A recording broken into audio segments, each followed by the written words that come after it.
Okay, gotcha. Hi, and welcome back to a Woman's Heart podcast on VOE Network. I'm your host, Edna Howard, founder of Voices of Encouragement. It's an organization designed to empower women and impact the world. I'm so excited you're joining me for another empowering message because this year we're shining the spotlight on mindset, lifestyle, wellness, and business. And for the next 3 months, I'm going to show up and dedicate everything to mindset. We have an amazing woman on the show today who has an amazing mindset of pivoting and shifting and using all of her talents. So I'm looking at coaching from a coaching perspective. I know that everything starts with mindset.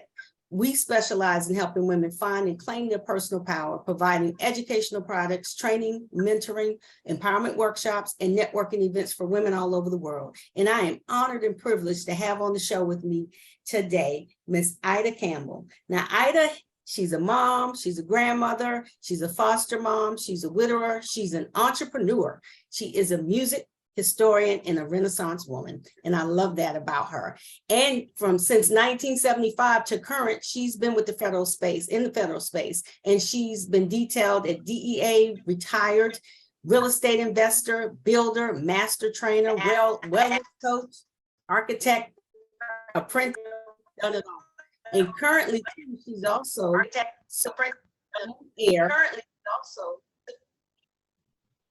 she is the blues programmer for WPFW on Fridays till noon. Now you got to pick her up, and it's called Don't Forget the Blues.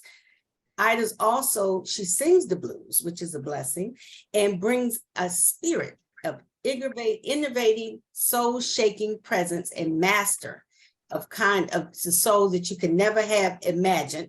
In her band, she has a band called the Blues Nation. It's comprised of professional musicians from the district, from Maryland, and from Virginia, from the DMV.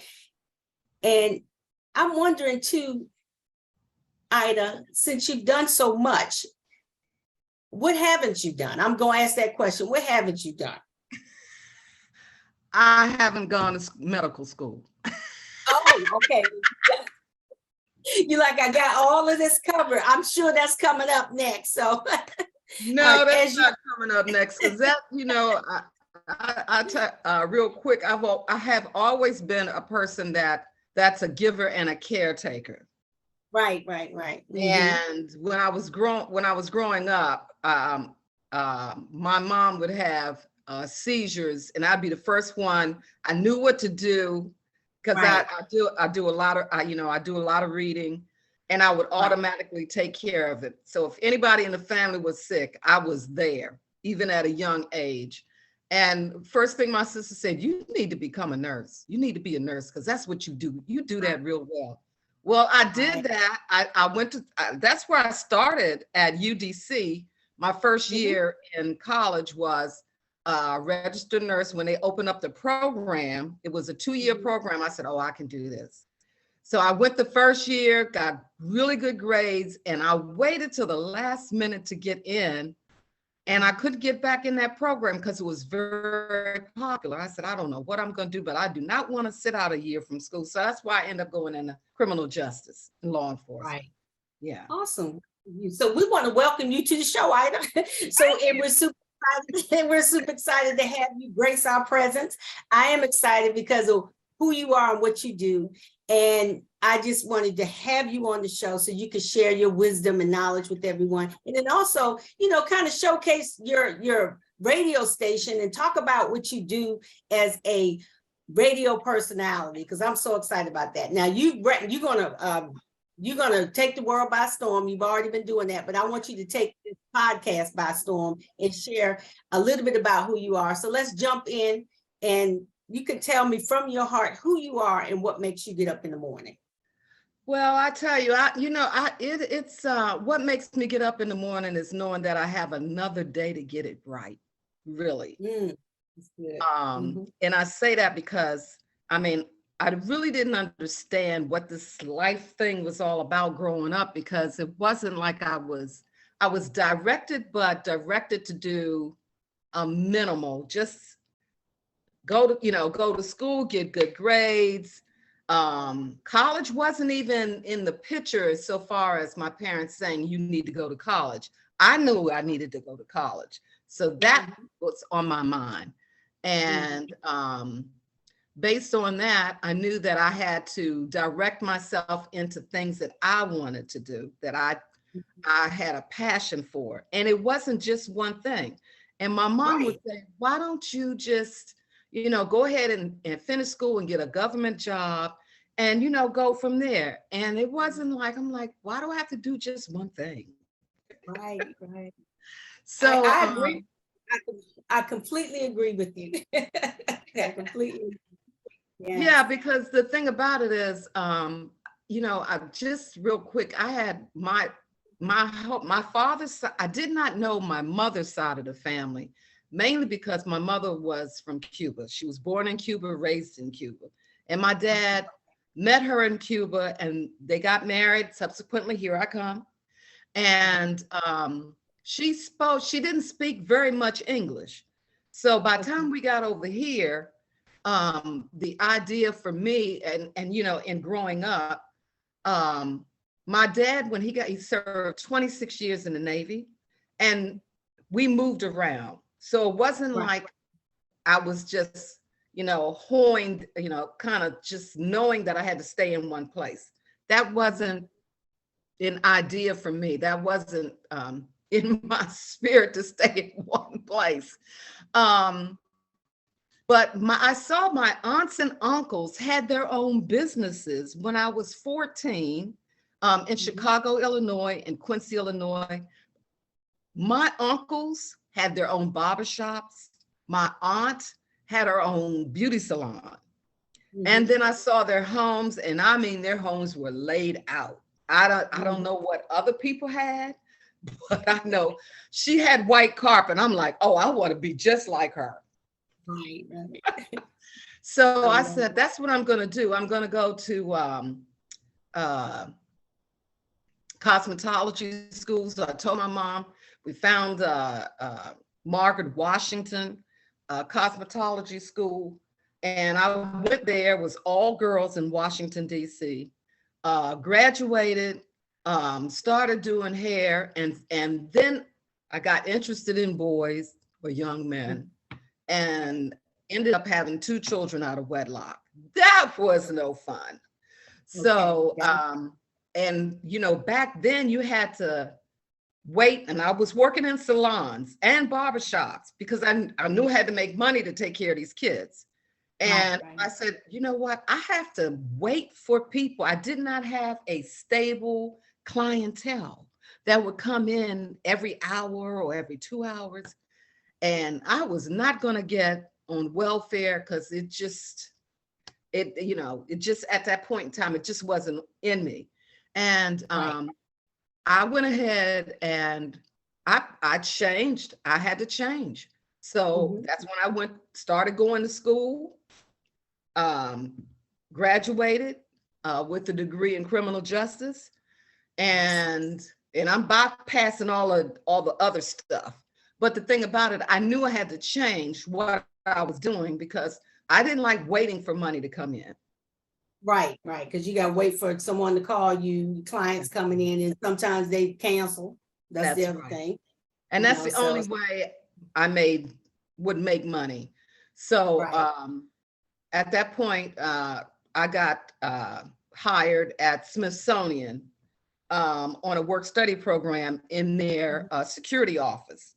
And then I went from Smithsonian to being hired by GSA as a federal police officer. Wow. And went through all the training down in Flea Tech, which is a federal law enforcement training academy in Glencoe, Georgia. And my agency gave us training and what have you. And so, but a real funny story is that I didn't know how to use a gun. Didn't know. And they said, well, you're not doing so well with this gun. I'm like, okay. And something in my brain said, think about the boyfriends that you had that did you wrong. Easy to know how to use a gun, right? It's like, Okay. So you know what I did, Edna? I thought about that and I got revved up and I said, okay, I gotta focus. So there are two targets, the big target and a little target. I said, focus on the little target. See if you can hit that. I said, just hold on a minute. Let me see if I can do this. And I'd hit that little target every time. So then I went ahead and focused on the big target. So it's a mind game that I had to play with myself in order to get through that class. And once I got through that class, I was fine because I had to get through that class in order to stay in the program. And then they sent you down to Georgia. And the thing about it, I was with all the DEA agents, FBI, and everything. I said, wow, I am here. So God, he just continued to bless you and cover you and put you in the right place at the right time, right? That's right. That's right. And subsequently, some details came up with drug enforcement, and I was detailed to Baltimore to work with drug enforcement undercover for 3 years. Wow. Within that time span. You have lived. I mean, I'm like, what hasn't this amazing woman done, right? I'm looking at him like, oh, okay. And now you're about to do something else special. You know, you're getting into architect apprentice. You're going to be an architect apprentice. Architect trainee, yes. Architect apprentice and trainee is somewhat similar. But I only came in that, and let me pivot. I retired mainly because back in the 90s, the 80s and the 90s, it was that old boy network where it was mostly older white men. Them coming and dealing with a younger Black female in law enforcement, their thing was, let me see if I can get her to sleep with me. I was not that kind of female. I wouldn't even do that in my other agency with the federal government. I would, and the thing about it, you had to, being a female in law enforcement, even today, you have to learn how to take care of yourself and stand up to men. You might be scared, but you better not show it. Yeah. So that came about, and I said, you know what? I'm not dealing with this. I went ahead and retired and went into real estate. And that's how I got involved in the real estate investment. And that's where I met. Now, unfortunately or fortunately, you live and you learn. I have been married 3 times. Okay. My last husband was a building inspector on one of the sites that I was on, because I was a salesperson for 3 different builders. And I met him, and subsequently we got married, and we started doing real estate because I knew how to sell people. I knew how to talk to them, give them the right information. I learned that I had that sales ability. I didn't think I did, but I did. God has been blessing me all the time. Another talent and gift. Another talent I didn't even know I had. Look at God. I love it. Yes. So awesome. Yes. And so, and my husband was really good. He had some very good experience in building homes. Even though he was a building inspector, we built 5 homes for our children. Now, he and I did not have children together, but we built 5 homes for our kids. So that's where I got that experience from. And then we did some real estate investment so far as buying property, renting them, or either flipping them. So that's where I got that experience from. And I used to be an adjunct professor for Montgomery College and Prince George's College, teaching real estate. I was going to ask that question. What were you teaching? Were you teaching real estate? I love that. So you were sharing the wealth. It's like, let me share with some other people, pour into them. I love that. Yeah. So let's shift a little bit, because I want to ask the question about your show and the show that you have on WPFW. I know that it's amazing, right? And so tell us a little bit about how you stumbled into that, or That's absolutely correct. Stumbled into, because that was not on my mind, but my husband and I were going through some rocky roads, and we separated. Things got a bit abusive and what have you. I said, no, I'm not doing this. Right. Excuse me. So I thought it was best for me to separate from him, because things got very, very rough. And me, and knowing I'm a very patient person, but he knew my background. And I didn't know what a narcissist was because I'd never encountered. But later on, I learned that that's the personality that he was distributing. And I said, I can't be a part of that. So anyway, I separated from him. And a friend of mine, long and short, and I was still selling real estate at the time. The long and short of it was that a friend of mine who was a vice president of the DC Blues Society said, you know, because I love blues music, I inherited most of my dad's music and what have you. Said, you know, you ought to, because of your voice, you have very good presence in your voice. You ought to see if you can get on WPFW. I said, you know, Nick, I don't have any broadcasting experience, and I'm sure that that's what you need. He said, you might be surprised. Go ahead and see if you can do that. So I listened to WPFW because of my dad, and lo and behold, they had, I heard that one of the DJs was leaving. I said, well, maybe this is my time. So I called, they said, send your resume, but we need you to do a 1 hour promotion with you doing the news, doing the weather, and playing music for 1 hour. And I did just that. Sent it to them. 2 weeks later, I got called. They said, you know, we're going to put you on Tuesday, but we're actually going to put you on a Friday. I said, are you saying I got the job? Now, mind you, this job is volunteering. Right. They don't pay you. Now, since 2006, I have been there. And long time. as a volunteer, never being paid. And it has been the most amazing thing for me, because I have met some of the finest artists, iconic people you ever want to meet. You know, like B.B. King, George Duke. Oh my gosh, just so many people. And so I've been there every Friday, and we have to raise money for the station because it is a nonprofit. It's a public radio station, and we have no corporate sponsorship. So I have been on there, loving every minute. And this year had to be the best year for me so far as raising funds. My show is only an hour, and I raised $7,000 plus in an hour. Wow, that's pretty impressive. Yeah.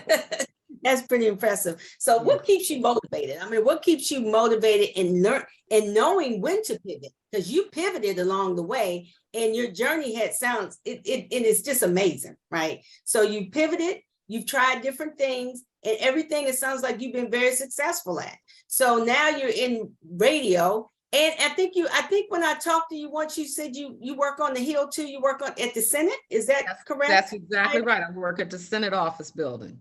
And wow.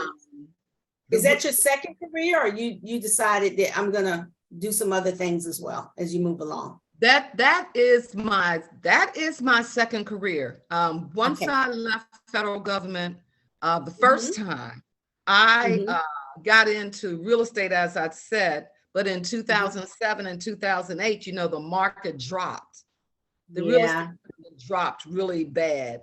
So I said, and then my husband at the time, the gentleman I was talking about, decided to quit his job as a building inspector.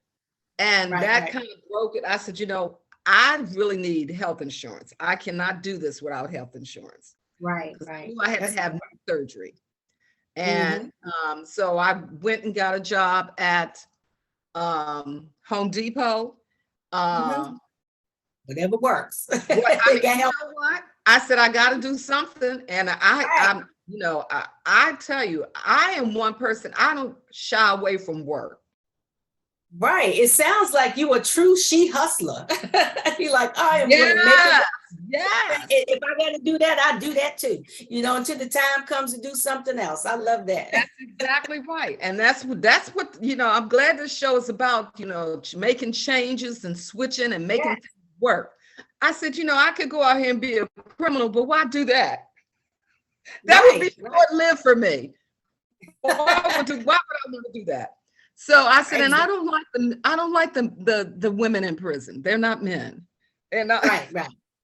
You know, but anyway, that's not the direction my life is gonna go. No, and especially with me having children, there was no way I was going to do that.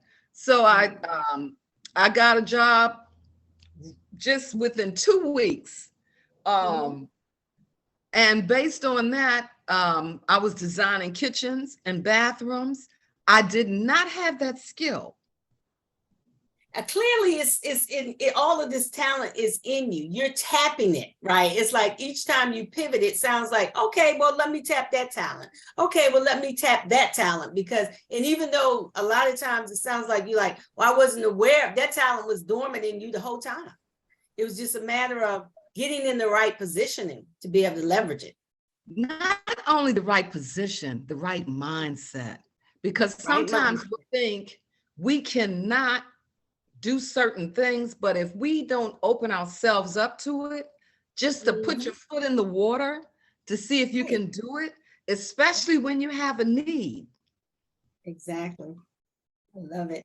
That is so good, Ida. So what keeps you positive? I mean, what has kept you positive and helped you with living this, you know, being able to navigate the adversity in your life?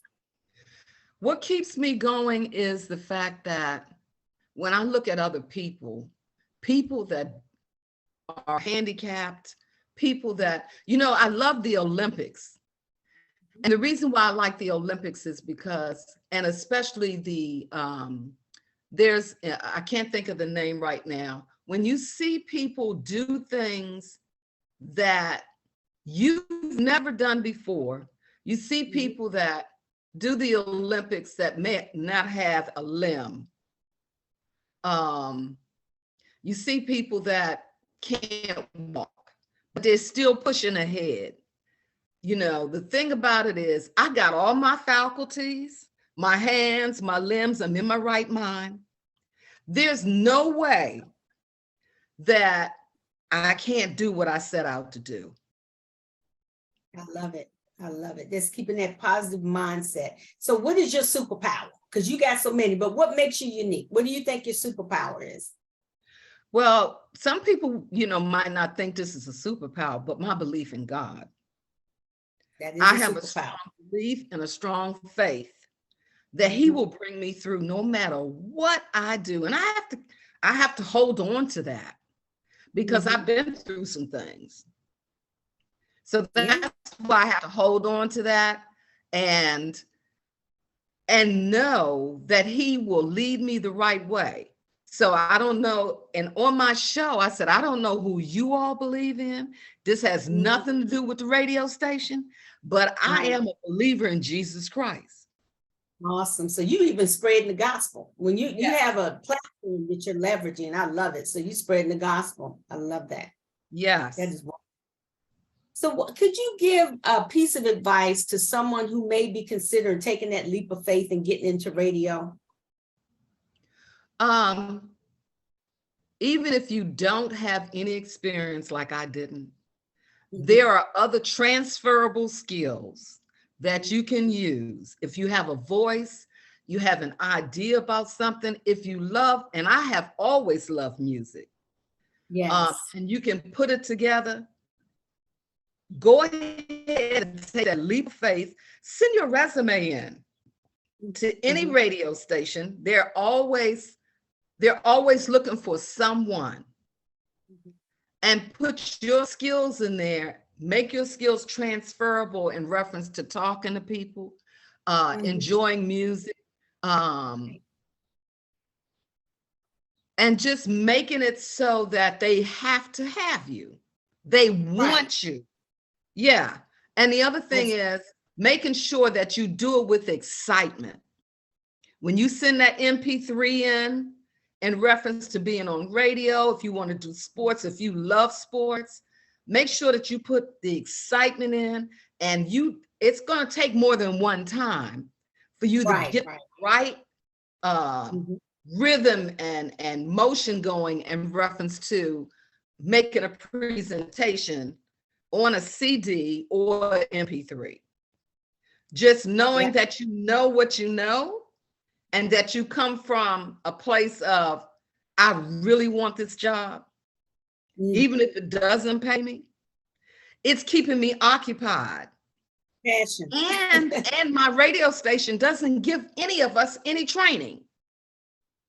Wow, you just can, and you've been doing this thing since 2006, right? Yeah. So you just progressively got better. I mean, we're in 2022. That speaks volumes of your stickability. 2023, that's right. We're in 2023. How could I forget? We rolled into a new year. But yeah, since 2006 to now, it's crazy. I love it. But that definitely. And the other thing I found. Sandra Butler Truesdale or Sandra. That's correct. The other thing I find is that if you love people, and if you are sincere, and you want to treat people well, and my father always said, you have to, when it comes to places and people, if they're your supervisors, you learn their job so that you can do it better than them. And they will see, they have to keep you because they know you're going to come for them. Because they can't deny your greatness. That's what that is. Right. Well, now that's another way to put it, but that's a good way to put it. Absolutely. They know that you don't mind learning anything.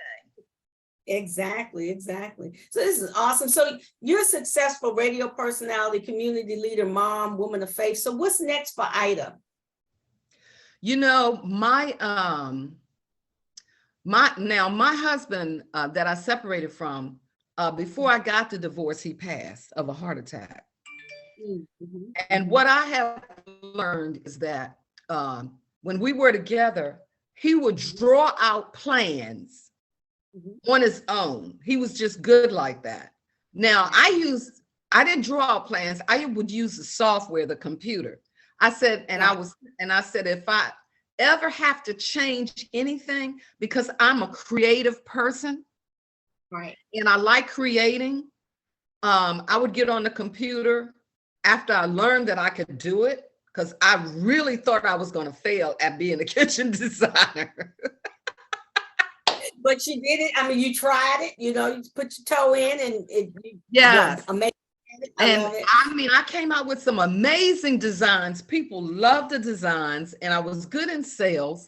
And I said, you know what? I am going to see if I can turn this around to make it a profession, because anything that I got into, I had to be good at it.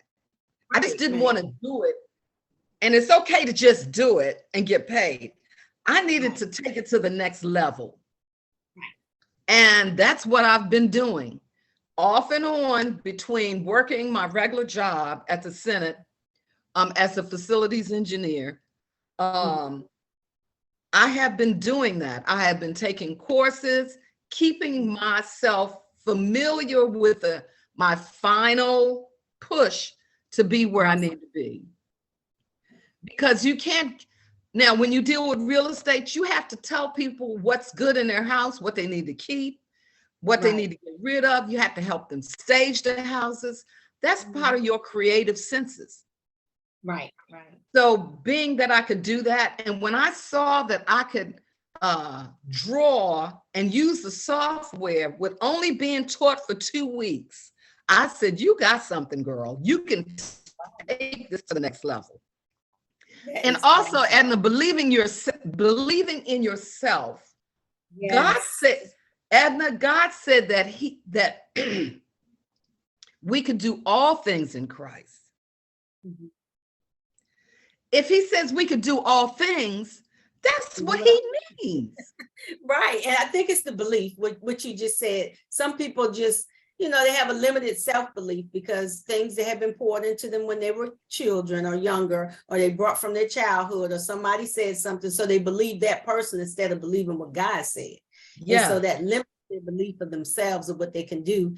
And, it's all a little scary when you try something new, but then you get your rhythm, right? You start out with, I'm going to do it anyway. I'm going to feel the fear and do it anyway and keep it moving, right? And when you come in with that attitude, just keep, because I always tell women, I coach a lot of women, and I say, everything is hard before it's easy.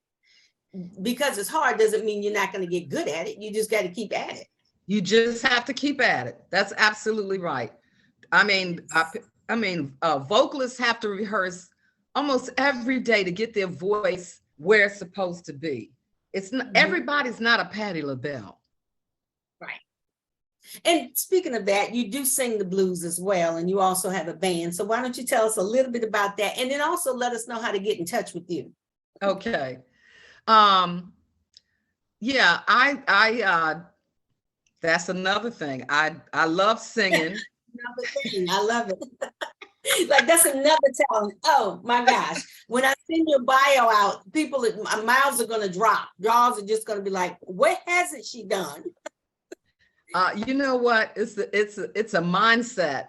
And I'm so glad for this program. I'm so glad for meeting you, because I listen, you don't know. And that's one thing I want to tell you. I listen to your program in the morning when I get up. Awesome. That is so because wonderful. The information is so welcoming.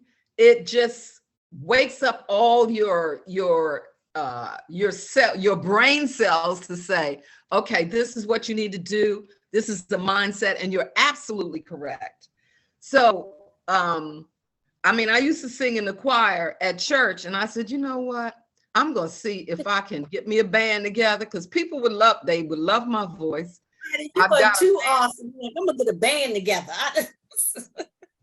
I love it. I love it. I would sing.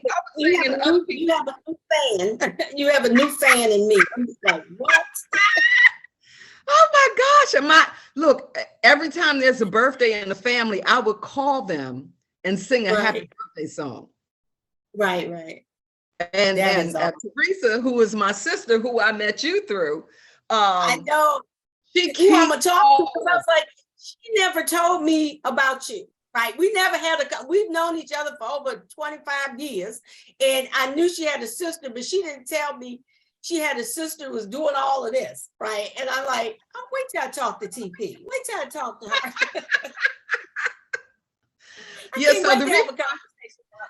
Real quick. The reason why I call it Blues Nation is because I have Black, white, Chinese musicians, and the music we play is from everywhere. We don't just do blues, because blues encompasses 5 different parts of the United States, American blues. And on my radio show, I give a history of how blues and gospel came about, coming back from slavery. So, I get deep into it, and then I just play my music. And my theme song is Don't Give Your Love to Sexy Ida, Tina Turner. I love it. So I make it fun as well. Tell us how we can get in touch.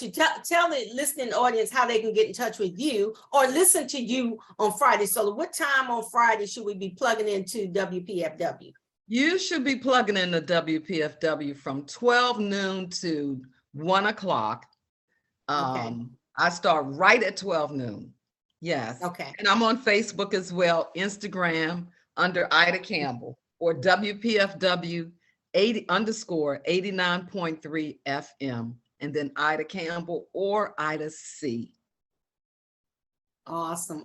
Can you close us out on like you would your radio show? This is Ida Campbell, WPFW 89.3 FM. This is Friday. Good news, good blues, good vibes. I'm so glad that you were with me today. Remember, be encouraged and don't let nobody take your joy. I love it. That's a wrap. That is a wrap. That's a wrap, right? Thank you so much. Thank you for being on this show, Ida. You have made my morning. This is awesome. And I hope that women and men who have listened in can capture some gold nuggets of wisdom that you shared today. Mainly, learn how to get the right mindset to pivot, because you have pivoted and navigated life in such a way that it's a beautiful kind of tapestry to watch how you went from one thing to one thing, and God just kind of said, okay, I'm gonna bless you here, I'm gonna bless you there. So he has blessed you in everything you've done, and we just love and appreciate you so much. Thank you so much. I appreciate you, Edna. Thank you so much. You. And I have a couple of empowerment announcements for the audience. The Encouragement Cafe Women's Empowerment Virtual Workshop takes place this Saturday. Balance, Focus, and De-Stress is scheduled to take place this Saturday, as I said, from 9:30 to 11 a.m.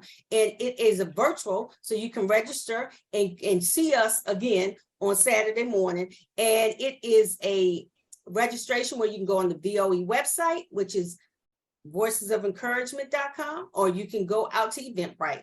And if you need to take a deeper dive and get unstuck, shift perspective, or shift your thinking, then reach out to me for some one-on-one coaching, or join me for one of my mastermind group sessions.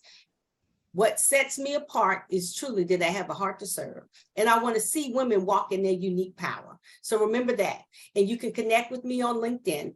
And as I always say, until we meet again, Ephesians 4:1, walk worthy of the call for which you were called.